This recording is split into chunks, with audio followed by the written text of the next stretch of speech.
Bonjour et bienvenue dans la Pharmatech New Pharma.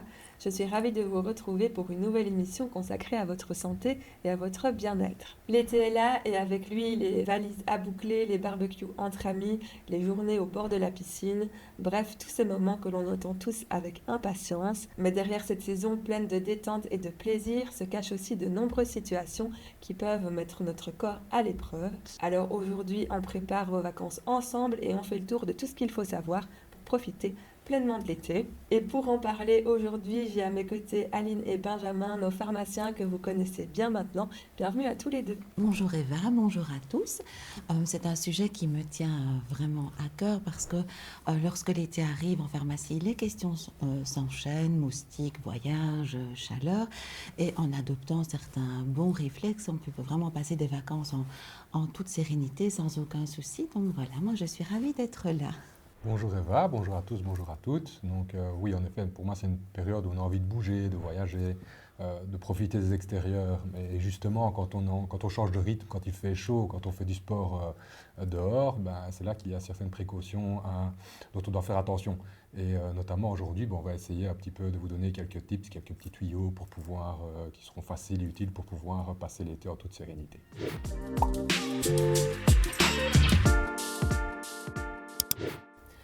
Alors on a tous déjà vécu ça, une journée à la plage parfaite en apparence. Le soir, on rentre épuisé, la tête qui tourne et on ne sait pas vraiment pourquoi. Pourtant, on n'a pas couru un marathon. Alors Aline, qu'est-ce qui s'est passé? Qu'est-ce que la chaleur peut vraiment faire à notre corps? Alors quand il fait chaud, notre corps va essayer de maintenir sa température interne aux alentours de 37 degrés. C'est ce qu'on appelle la thermorégulation. Et pour évacuer l'excès de chaleur, il va favoriser la circulation du sang vers la peau, c'est la vasodilatation, et il va enclencher aussi la transpiration. En fait, c'est en s'évaporant que la sueur va permettre à notre corps de se refroidir. Oui, donc le corps travaille en permanence pour maintenir cette température, c'est presque un effort en soi. Oui, tout à fait. Maintenir une température stable demande un effort constant à notre corps, surtout quand il fait chaud. Donc, ce n'est pas dans la tête. La fatigue estivale est vraiment bien réelle. Alors, le principal moyen de refroidissement, c'est vraiment la transpiration. Donc, en s'évaporant, la sueur va permettre à notre corps de se refroidir, mais aussi on va perdre de l'eau et des minéraux. Et si nous ne reformons pas nos réserves en eau et en minéraux, notre corps peut nous envoyer des petits signaux d'alarme, comme une fatigue, des maux de tête, une faiblesse passagère, les urines peuvent être plus foncées ou moins fréquentes. Et si on ne réagit pas à ces signaux-là, alors? Eh bien là, évidemment, les choses peuvent s'aggraver. On peut voir apparaître de la confusion, des crampes, des vertiges, des convulsions. Ça, ce sont vraiment des signaux préoccupants qu'on ne doit absolument pas prendre à la légère. Alors, le stade le plus grave, c'est le coup de chaleur. Là, c'est vraiment notre corps qui n'arrive plus à réguler sa température. Notre mécanisme de thermorégulation ne fonctionne plus. Donc, notre température augmente, la peau peut devenir très chaude, sèche. On peut voir apparaître des vertiges, un malaise, voire des convulsions. Et là, c'est vraiment une urgence. Et qu'est-ce qu'on fait dans ces cas-là? Alors dans ces cas-là, on appelle les secours sans tarder. En Belgique, c'est le 112 et on essaie de refroidir la personne. Donc on la met au frais, à l'ombre, on peut la dévêtir légèrement, la refroidir avec des linges humides. Si on a un ventilateur, on peut l'utiliser. On reste bien évidemment à côté de la personne en attendant les secours. Alors si la personne est inconsciente, si elle est somnolente, là on ne doit pas évidemment l'obliger à boire. Ok, donc on retient que si quelqu'un semble désorienté par la chaleur, on n'attend pas, on agit et on appelle les secours. Alors tu viens de l'expliquer, à l'intérieur, le corps fait tout pour rester à bonne température, mais en surface, notre peau, elle aussi, doit se défendre, notamment face aux effets du soleil. Et là aussi, il y a des mécanismes qu'on ne comprend pas toujours bien. Oui, tout à fait. En fait, notre peau est notre première barrière de défense, de protection vis-à-vis de l'extérieur, mais elle est aussi en première ligne face au soleil. Ce qu'il faut comprendre, c'est que les rayons UV ne fonctionnent pas tous de la même manière, ils n'ont pas tous le même effet sur notre peau.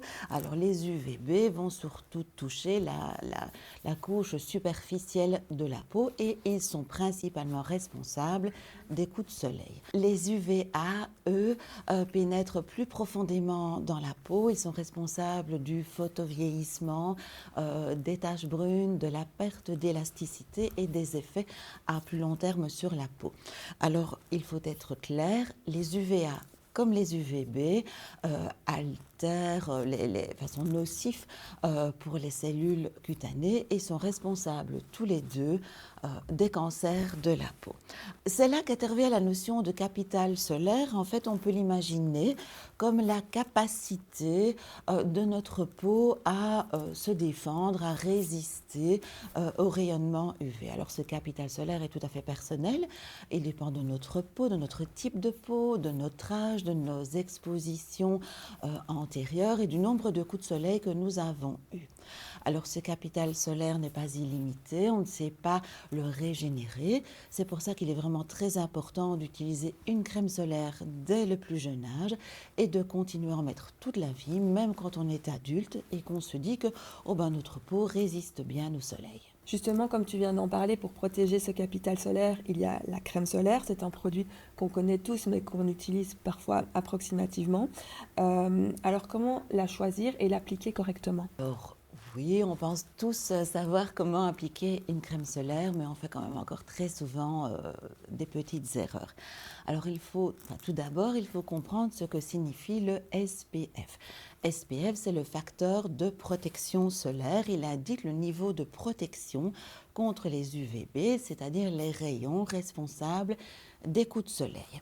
Alors, le logo UVA ou la mention large spectre indique une protection contre les UVA. Alors, un SPF 30 filtre environ 97% des rayonnements UVB lorsqu'il est appliqué en quantité suffisante. Un SPF 50 filtre environ 98% des rayons UVB lorsqu'il est appliqué en quantité suffisante. Alors un SPF 30 ne veut pas dire que l'on peut exactement rester 30 fois plus longtemps au soleil sans avoir des soucis. En fait, ça dépend évidemment si on se baigne, si on transpire, s'il y a des frottements et de la quantité utilisée. Alors en pratique, on doit appliquer très généreusement sa crème solaire, renouveler minimum toutes les 2 heures et chaque fois que l'on s'est baigné et si on transpire abondamment évidemment. Alors pour être bien protégé, que ce soit contre le photovieillissement et contre les coups de soleil, on doit utiliser une protection à large spectre UVA-UVB avec le logo UVA. On entend souvent aussi parler des filtres minéraux et des filtres chimiques. C'est quoi la différence entre les deux? Alors les filtres minéraux, c'est l'oxyde de zinc, le dioxyde de titane. Les filtres minéraux vont former un écran au niveau de la peau pour réfléchir les rayons UV. On les destine souvent aux peaux plus sensibles, aux jeunes enfants, et ils procurent une protection immédiate. Alors les filtres chimiques, eux, vont pénétrer dans la peau et absorber l'énergie des rayonnements UV. Ils permettent une galénique parfois un petit peu plus fine, c'est-à-dire que les crèmes peuvent être plus légères et plus faciles à appliquer. Si on utilise une crème avec des filtres chimiques, il est bon d'appliquer la crème 20 minutes à une demi-heure avant de s'exposer. Le message important, c'est qu'il ne faut pas opposer les filtres chimiques aux filtres minéraux. Ils sont efficaces tous les deux, à condition de choisir une protection large spectre, adaptée à sa peau et de l'utiliser correctement. D'ailleurs, à ce propos, quelles sont les erreurs qu'on fait le plus souvent? Alors la première erreur, c'est de ne pas en mettre assez. Pour couvrir le corps entier d'un adulte, on doit utiliser 30 à 40 millilitres de produit, c'est-à-dire plusieurs cuillère à soupe. La plupart des gens en appliquent moins, ce qui fait que la protection est moindre. Alors la deuxième erreur, c'est qu'on en applique le matin et on pense qu'on est protégé toute la journée. En fait, un filtre solaire, ce n'est pas une armure qu'on va garder toute la journée. Donc si on part en randonnée, si on se baigne, s'il y a des frottements, on doit évidemment en appliquer régulièrement et on doit l'appliquer minimum toutes les 2 heures. Alors la troisième erreur, c'est d'oublier certaines zones. Alors on va en mettre dans le visage, sur les bras et sur les jambes, on va oublier les oreilles. On oublie très souvent la nuque, le crâne aussi, si on commence un petit peu à se dégarnir. On oublie très souvent les lèvres et le dessus des pieds. Alors il y a aussi les crèmes, les sticks, les sprays. Est-ce qu'il y a une forme qui est plus efficace qu'une autre? Alors toutes ces formes peuvent être efficaces si elles sont appliquées correctement et en quantité suffisante. Alors la crème, là c'est vraiment le produit standard, je dirais, que tout le monde peut utiliser. Le spray permet d'en appliquer un petit peu partout. Ça peut être plus facile de l'appliquer, mais parfois on oublie certaines zones, donc il faut vraiment vaporiser généreusement et l'étaler avec la main. Les sticks, là, c'est vraiment super pratique pour mettre dans son sac à main, pour faire des petites retouches dans la journée et pour l'appliquer voilà, pour les lèvres. Alors, le bon réflexe à avoir, c'est donc utiliser une protection large spectre, minimum SPF 30, mais le mieux c'est SPF 50, en remettre au moins toutes les 2 heures en quantité suffisante et ne pas oublier que si on utilise une bonne crème solaire, on doit aussi faire attention à certaines choses, certaines autres protections. Pensez à mettre des lunettes solaires, un chapeau si l'ensoleillement est important, mettre des vêtements couvrants et rester à l'ombre. Notre corps fait donc un travail énorme pour nous garder en forme sous la chaleur et notre rôle, c'est de l'aider en le protégeant de l'extérieur avec une bonne crème solaire, mais aussi de l'intérieur en buvant suffisamment. Et c'est justement ce dont on va parler maintenant. On fait le point sur l'hydratation.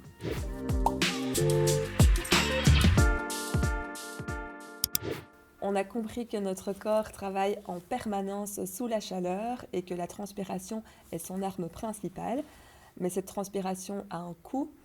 On perd de l'eau et on perd des minéraux. Et si on ne compense pas directement, notre corps peut commencer à dysfonctionner. L'hydratation, c'est un sujet sur lequel tout le monde a un avis. Il faut boire 1,5 litre d'eau par jour. Le café, ça déshydrate. Les boissons sucrées, ça hydrate aussi. Alors finalement, comment s'y retrouver ? On en parle avec Aline. Alors on sous-estime souvent l'importance de l'eau pour notre corps, pourtant il est formé d'environ 60% d'eau et l'ensemble de nos organes en dépend pour fonctionner correctement. Alors ce qui est important à comprendre, c'est qu'une déshydratation, même légère, peut avoir un impact sur nos performances. Donc une perte en eau correspondant à 2% de notre poids corporel peut affecter notre mémoire, notre concentration, peut avoir un effet sur notre humeur et peut diminuer nos performances physiques. Ce n'est donc pas anodin, il ne faut pas attendre d'avoir soif pour boire. En fait, la sensation de soif, c'est un signal que notre corps nous envoie pour nous dire qu'il commence déjà à manquer d'eau. Alors commençons par la règle qu'on a déjà toutes et tous entendue, boire 1,5 litre d'eau par jour. C'est la référence, mais est-ce que c'est vraiment le bon chiffre ? Alors le fameux 1,5 litre d'eau par jour, voilà, c'est une bonne référence, mais c'est une référence générale pour un adulte dans des conditions normales. Alors les besoins varient évidemment d'une personne à l'autre en fonction de l'âge, de l'exercice physique, de la température, des efforts que l'on fournit, mais ça dépend aussi de l'alimentation. Par exemple, si on mange beaucoup de fruits et de légumes, il y a déjà un apport en eau, et si on mange salé ou très protéiné, là on va avoir peut-être besoin de plus d'eau. Alors quand il fait chaud et qu'on fait un effort physique, on peut avoir besoin de plus d'eau, de 2 litres, voire de 3 litres d'eau. Mais ça dépend évidemment du contexte. L'important n'est pas de tout boire d'un coup, c'est de boire régulièrement tout au long de la journée. Alors il faut être particulièrement vigilant aussi aux personnes âgées chez qui la sensation de soif peut être un petit peu émoussée, elles sentent moins moins bien la soif, donc elles peuvent commencer à se déshydrater et ne pas du tout s'en rendre compte. Donc dans ces cas-là, on peut proposer régulièrement de l'eau, même si la sensation de soif n'est pas présente. Alors justement, par rapport à la sensation de soif, on dit souvent que quand on a soif, c'est déjà trop tard. C'est juste? Oui, globalement, c'est vrai, mais il faut le comprendre correctement. Alors la soif, c'est un signal utile, mais ce n'est pas vraiment un signal précoce. Quand on commence à avoir soif, c'est que notre corps, nous avons un petit signal pour nous dire, ben voilà, il est temps de recharger les batteries. L'idée n'est pas d'avoir soif pour boire, surtout quand il fait très chaud. L'important, c'est de boire régulièrement tout au long de la journée. Alors c'est encore plus important chez les enfants et chez les personnes âgées. En fait, les enfants, ils ont des activités, ils jouent, ils ne pensent pas à boire. Et chez les personnes âgées, ben voilà, la sensation de soif se fait moins sentir, donc elles peuvent se déshydrater plus facilement. On doit faire aussi attention avec certains médicaments, par exemple les diurétiques, certains médicaments contre l'hypertension, les laxatifs qui font perdre de l'eau et des sels minéraux.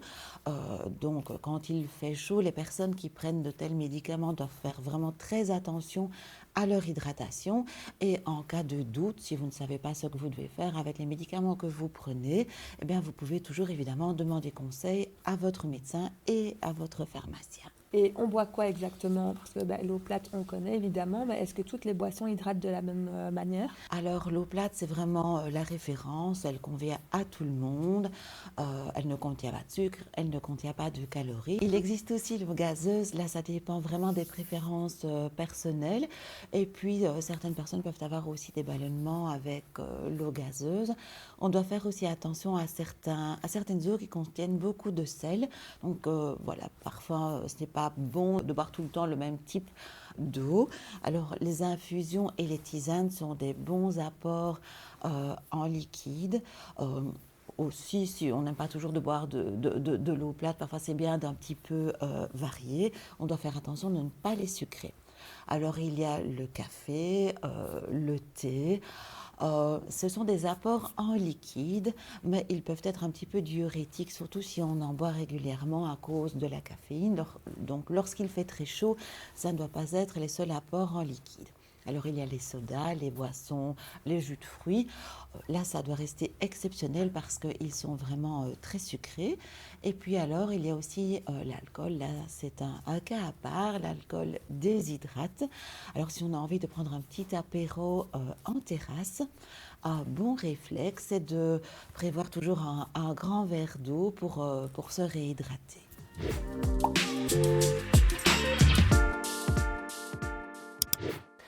Alors vous commencez à connaître notre séquence du vrai ou faux. Aujourd'hui, on va tester les croyances sur la santé en été. Aline, on commence par toi. Première affirmation.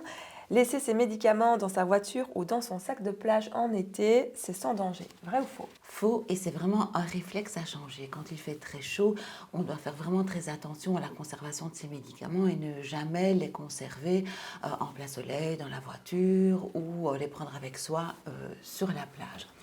Une voiture laissée en plein soleil peut vraiment devenir un véritable four et la température dans l'habitacle et dans le coffre peut dépasser de beaucoup la température optimale de conservation des médicaments. Alors pour le transport, il existe deux types de recommandations en fonction du type de médicament. Alors les médicaments qui ne doivent pas rester au frigo, eux, on pourra les transporter dans une pochette isotherme non réfrigérée. La pochette isotherme va vraiment les protéger contre les variations de température. Alors pour les médicaments qui doivent absolument être conservés au frigo, là on pourra les transporter dans une pochette isotherme réfrigérée, par exemple avec des glaçons. Alors ce qui est très important, c'est de ne pas mettre le médicament directement contre le glaçon parce qu'évidemment il ne doit pas congeler. Alors quoi qu'il en soit, même si on met ces médicaments dans une pochette isotherme, il ne faut absolument pas les conserver à température trop élevée, donc faire très attention par exemple dans les voitures exposées au soleil et faire très attention sur la plage.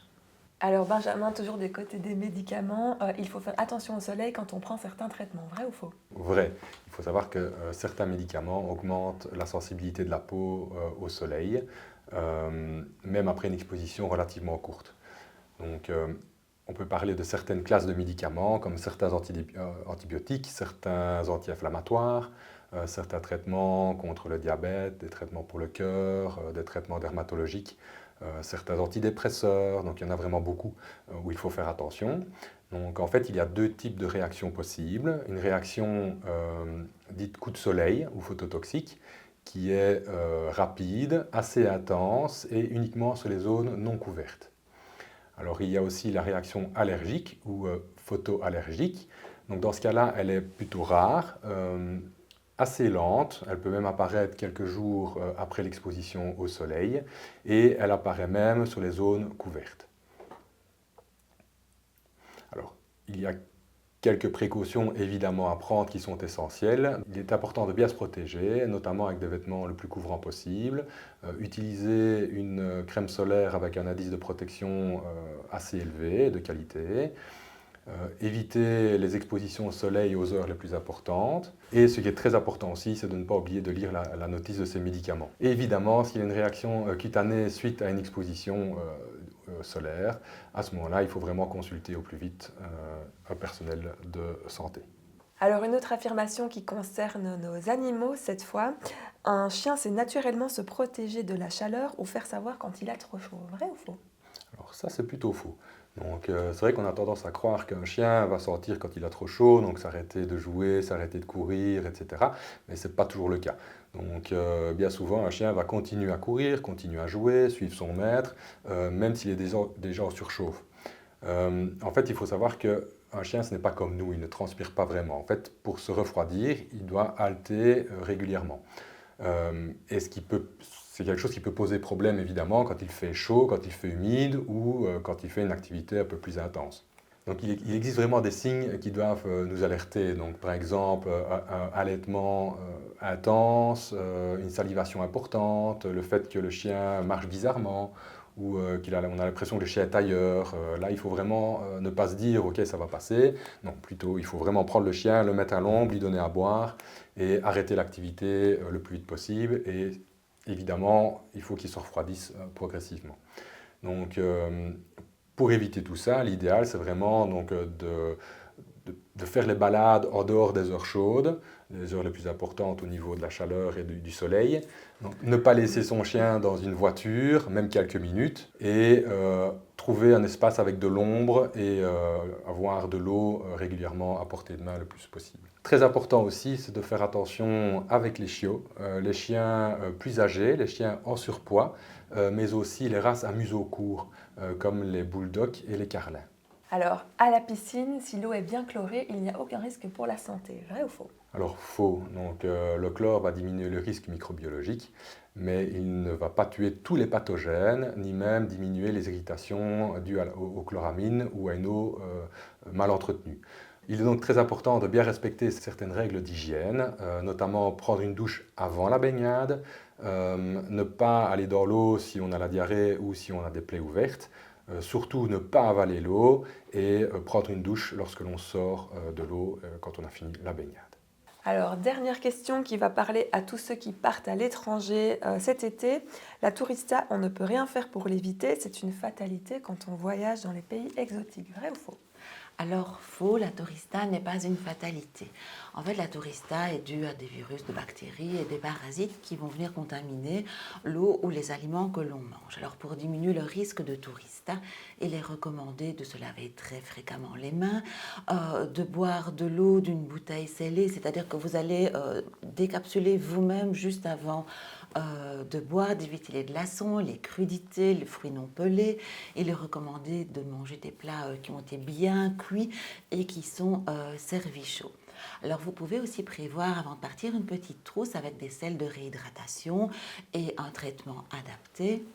Pour savoir quel traitement vous pouvez prendre, eh bien vous pouvez demander conseil à votre pharmacien qui, en fonction de la destination et du profil des voyageurs, vous conseillera au mieux. Alors, il faut absolument consulter si ça touche une personne fragile, comme une personne âgée, un enfant, une femme enceinte, s'il y a de la fièvre, du sang dans les selles et si la personne est tellement malade qu'elle n'arrive même plus à boire. Alors merci d'avoir joué le jeu. Certaines situations demandent donc plus d'attention qu'on ne l'imagine.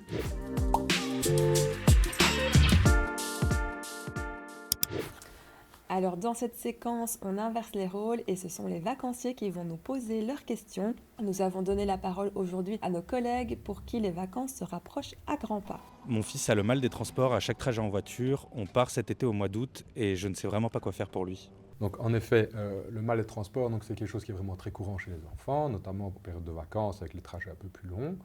Donc en fait, c'est assez simple. Là. C'est vraiment un conflit entre certains sens. Donc d'un côté, on a l'oreille interne qui ressent un mouvement et les yeux, eux, qui restent fixés sur quelque chose d'immobile. Donc en fait, le cerveau reçoit des informations qui sont contradictoires, ce qui peut engendrer des nausées, voire parfois même des vomissements. Donc c'est physiologique et certains enfants sont plus sensibles que d'autres. Alors, que faire? Alors, il existe des traitements plus naturels, comme par exemple le gingembre, sous forme de bonbons ou d'infusion. Il y a aussi des bracelets d'acupression ou certaines huiles essentielles à inhaler, mais là, je reste quand même plus prudent parce que, surtout chez les plus jeunes et surtout chez les enfants de moins de 6 ans. Alors, à côté de ça, il y a aussi des médicaments sans prescription qui peuvent être donnés aux enfants avant et pendant le trajet. Mais là, c'est bien d'en parler évidemment avec son pharmacien avant d'en donner. Alors, il y a aussi quelques petites astuces que l'on peut appliquer durant le trajet, donc notamment placer l'enfant près d'une fenêtre, lui demander de regarder vers l'horizon, si possible éviter les écrans, ce qui n'est pas toujours simple, aérer la voiture et faire des pauses régulièrement. Je pars bientôt à l'étranger dans un pays que je connais pas du tout et je sais pas si je vais trouver facilement une pharmacie sur place si jamais il m'arrive quelque chose. Qu'est-ce que je peux faire pour m'y préparer? En effet, c'est vraiment très important de bien se préparer avant de partir en voyage pour éviter vraiment les petits désagréments durant ce séjour. Donc, quelle que soit la destination où l'on va, il y a toujours des impératifs à prendre avec soi. Donc, premièrement, il y a un antidouleur comme le paracétamol qui va être utile en cas de maux de tête, de courbatures ou de fièvre par exemple. Je pense aussi à un traitement en cas de troubles digestifs, voire même prendre des sels de réhydratation, surtout si l'on part à l'étranger et que l'on sait que l'on va changer ses habitudes alimentaires. Alors, il ne faut pas oublier aussi les petits soins du quotidien, hein, donc de bien prendre des pansements, des affectants, ne pas oublier sa crème solaire avec un indice de protection suffisamment élevé, surtout si l'on part dans des pays ensoleillés. Attention aussi de ne pas oublier que certains pays nécessitent des vaccins obligatoires, donc bien se renseigner avant de partir selon la destination. Et aussi, très important, ne pas oublier ces traitements quotidiens, ces traitements habituels, en quantité suffisante sur toute la durée du séjour, évidemment. Donc le but, ce n'est pas d'emporter toute une pharmacie, mais de vraiment prendre les essentiels qui seront vraiment adaptés à sa destination, à son voyage et à son profil. Je pars très bientôt en voyage au Vietnam et j'ai peur que les moustiques gâchent un peu mes vacances. Et entre les bracelets, les sprays et les huiles essentielles, je ne sais pas trop quoi choisir. Que dois-je donc emporter avec moi ? Alors oui, donc ça c'est très important. Hein. Lorsqu'on voyage dans des pays tropicaux, notamment le Vietnam, les moustiques ne sont pas qu'un simple désagrément. En fait, il peut même transmettre certaines maladies comme la dengue, le chikungunya ou le paludisme. Donc se protéger, c'est vraiment très important. Donc les répulsifs les plus efficaces contiennent soit du DEET, le fameux DEET, de l'icaridine ou de l'IR3535. Alors c'est très important de l'appliquer sur les zones exposées, ne surtout pas l'appliquer sur les muqueuses ni sous les vêtements et de bien les renouveler en respectant la notice. Alors, il existe sous forme de spray, de roller ou de lotion.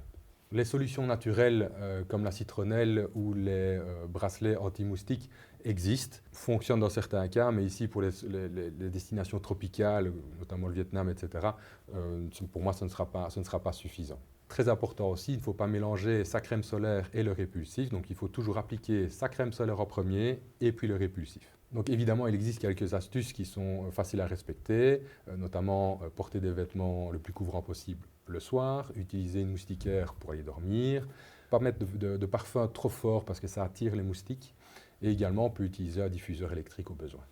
Merci à Laurence, à Aloïs et à Valentin de nous avoir partagé leurs questions. Et si vous aussi vous avez des questions à l'approche de vos vacances, n'hésitez pas à nous les partager sur nos réseaux sociaux.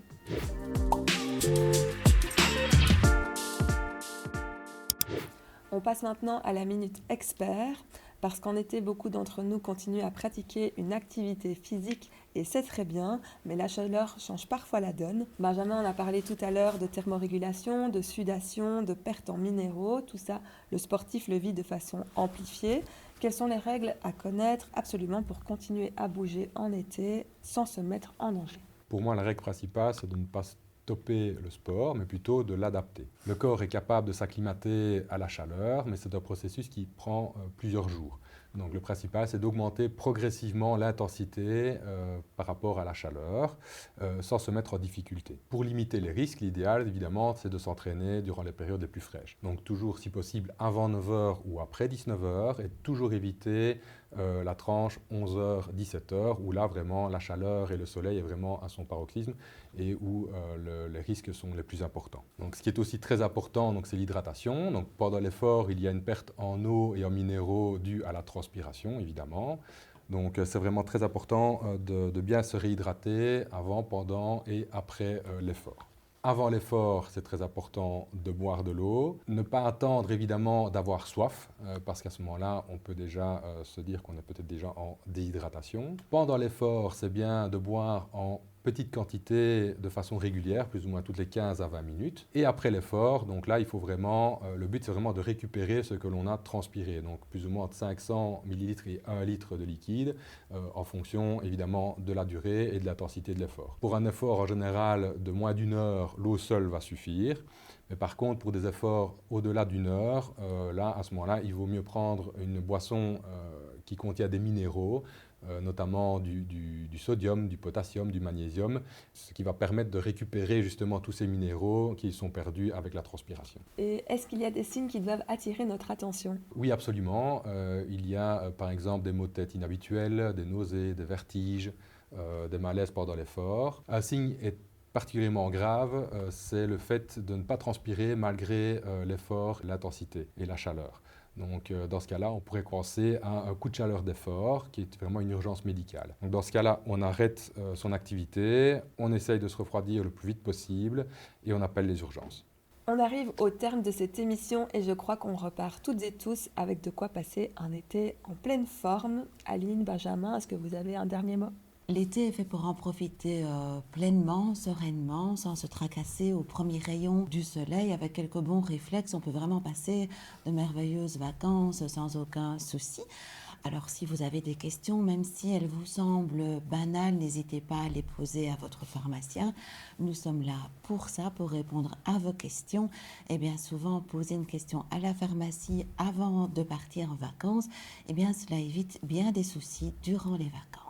Alors moi de mon côté, je dirais qu'il faut toujours rester à l'écoute de son corps. C'est vrai que la chaleur peut perturber un petit peu notre quotidien au niveau du sport, mais ce n'est vraiment pas grave de modifier son schéma d'entraînement ou de le décaler, voire même de le limiter dans la durée. Le but c'est vraiment de profiter pleinement de l'été sans se soucier, sans surtout se mettre en danger. Merci à vous deux et merci à vous tous de nous avoir suivis aujourd'hui. Si cet épisode vous a plu, n'hésitez pas à le partager autour de vous parce que les bons conseils santé, ça ne se garde pas pour soi. Et on se retrouve très bientôt pour continuer à décrypter ensemble les mécanismes de votre santé. Et d'ici là, prenez soin de vous et profitez bien de votre été.